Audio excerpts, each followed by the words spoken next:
Yo, guys, finally back on the video. what is going on? Happy day.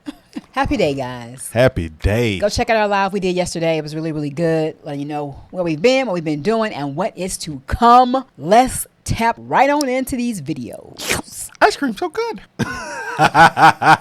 You know what happened when when them NPC TikToks look up and you can look at them and laugh and stuff like that. Don't do that one again, okay? Pick another one, please. I'm not gonna say the other one. Hey, so I've been wondering what has been going on with the Lahaina FIRE stuff, because as you see, it's been a couple months. It's gotten quiet, and then I wanted to see if anything else has been talked about it or anything conversations come up. So there was actually a clip that was on KITV. It said new evidence emerged from the Lahaina FIRE 911 tape. Motorists stranded for hours amid the Maui RECOVERY. So I just wanted to go back, you know, not just disappear from the Lahaina FIRE, and just to see what else was going. You get what I'm saying? Okay. So let's chop it up. Let's see. Let's see. I've been thinking about that too, but I hadn't seen much content out there about it. It kind of got a little just kind of quiet. faded, kind of disappeared. Yeah. Yeah. A little too quiet.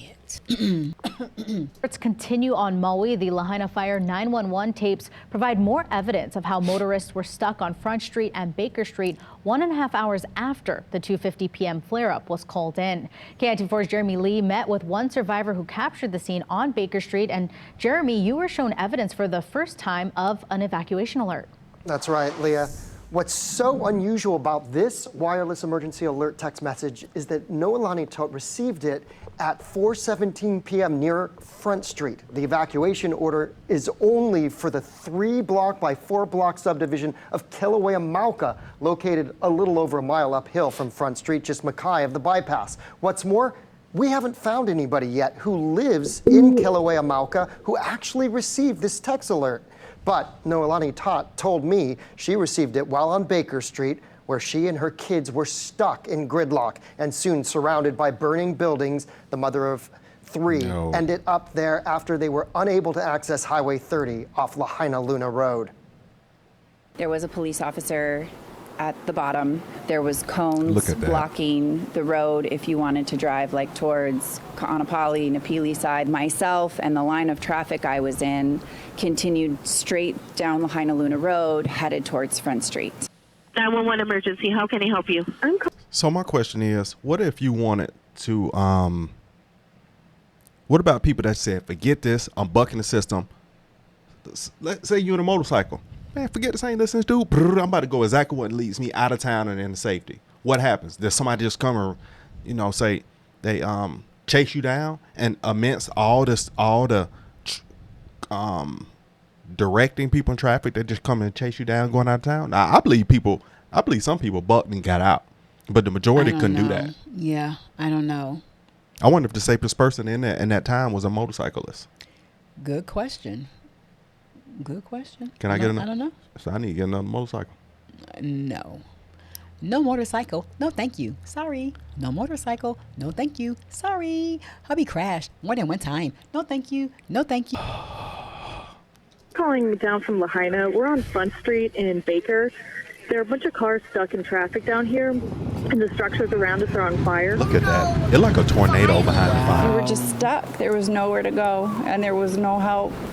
Noelani Tot took video of Baker Street as the fire moved within 1 block of Front Street. By about 4:10, we get to Baker Street. At 4:17 is when we got that emergency alert. The text message Noelani received from Maui Emergency Management reads, evacuation order issued on Maui Island for Kilauea Mauka subdivision in Lahaina, a neighborhood a mile away. You are not safe. You gotta find some way to get to the ocean. The mother of 3 said she even started contemplating going into the water as traffic stalled and conditions worsened. By 4:24, you're engulfed in black smoke. You can't see more than 4 cars ahead of you. Sparks start engulfing the car, shooting sideways across next to the cars. Shortly after that is when the parking garage at the outlet mall went up. Okay. And nobody was there actively fighting the fire. Firefighters were seen here a mile away at 4:46 p.m. by Tamura's in the industrial complex. Meanwhile, Front Street becomes engulfed. My 5-year-old just cried the entire time. Oh no, what do we do now?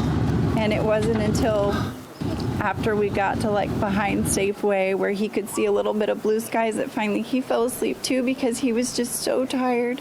There were so many people behind me that I have no idea whether or not they survived. Noelani Todd is still asking the question so many other survivors are. Why was an incoming traffic contra?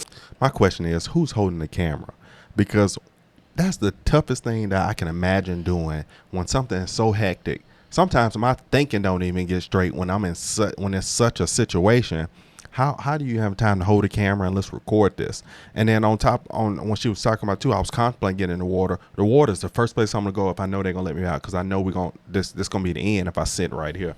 Yeah, this is just bringing it all back, like it happened yesterday. Right, it does. It does feel like that. That's all part of the media or people who have to capture this to get the news out. So someone has to be able to get the information out to the people. Would you be the one holding the camera? Would you hold the camera? Because you like to hold the camera. Would you hold the camera? And it's a blaze outside, and fire is surrounding us. You know what? And as we think about it, I probably would be holding the camera to a degree. Because what would you be doing, honey? I'm like, baby, hey, it's a little fire on your shoulder, baby. Hurry, come on, get back in the car. What would you be doing, honey? I don't know. Like in the car. Come back and get back in the car. Flowed. Why was Highway 30 shut for at least 2.5 hours? I mean, at that point, it just seems like you need to use the biggest roads to get the most people out. Ended up getting all the way to the end where you could have tried to get out, and then there was police officers there in cones. And how was it a wider text alert didn't go out? With this advice, 911 operators offered to evacuees. Just get out of Lahaina. Of the entire city? The entire city, yes. Just get out of Lahaina. Noelani Todd and the 3 kids made it to the end of Front Street at 6 p.m., then past the Front Street roadblock. She said the police officer trying to manage the intersection appeared overwhelmed. Adding to the strangeness of it all, she says when her ohana finally arrived in Napili later that night, those she spoke to there had no idea what was happening to the south in Lahaina town. All right. Well, I mean, it was really bad. I mean, the technology and stuff, I'm sure, was not working properly. Poles and stuff were coming down. Yeah. It was just like that could have played a big role in as to why some people may not have been getting texts. Yeah. I don't know that for sure, but just to be there in the car and have that 5-year-old, I was listening to her. I was like, oh, that was really, really tough. Oh, my goodness. Even think about that as a parent, how you have to imagine how fearful you are, but imagine a helpless child, seeing you fearful in a situation that looks extremely scary. I can imagine on the inside, the level of fear. But we do know when we have, bless you. Blow my nose. Bless you. Thank you. When there is a natural disaster, things are not going to be the way they were before. Mm-hmm. So, people who are there where all they can think about is safety. Right. And I totally get it. All they could think about was safety. I didn't know that the notifications came in through text message 4 to 7 minutes after they were already in it. Like you in the midst of it now, be careful, it's fire. But once again, in doing that, and I don't know this, for sure, but once again, like when you have a natural disaster, things are not going to be the way they were before the disaster. True. Because you have nature and then you have man, you got technology. Yes. That's just like. So how does technology really? The question is, how does technology stand up against natural disasters? And also, when you have protocol, I'm saying protocol is one thing, but when it goes down with your protocol, it's kind of tough. It's like when you think about. Remember, I don't know if y'all had in school. No, probably not back then, because that's kind of new. They have active shooter. Thing. No, not schools. When I was in school. Tornado drills. Tornado drills. But active shooter. But the thing is, when when you know how you practice those drills, like a tornado, right? Mm-hmm.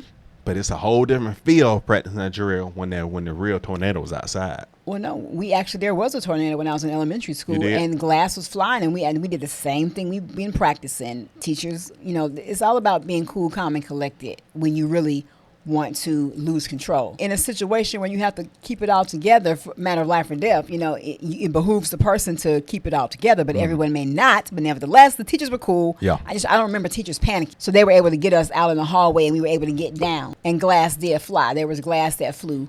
But kids were good. Yeah, Okay. no problem. But that's a different thing, because I know that's something they couldn't prepare for that. They couldn't prepare for nothing like that, man. So pray for the people in Lahaina. Pray for all the things that were lost, and people are still mentally going through it to this day, man. Pray for these people. Most definitely. All right, guys, if you found value in this video, if you want more content like this, subscribe to the channel, turn on the notification bell, and smash that like button. And check out some other of our videos. Check out a few other videos that we have on this channel in regards to raising the level of awareness for Maui. They are getting their sales, back in order. It's going to take time. So we have to still, pour our hearts out to them. Yep. And, keep them in the forefront of your mind and prayers. So we have other content like that to raise a level of the awareness. Go and check it out. That's right. Do it to this day, man. Pray for these people. Most definitely. All right, man. Like, comment, subscribe. Don't take a nose dive, but comment down in the section below. You want some more? We got to go on to the next one. See you in the next video. Love you guys. Bye. Yeah.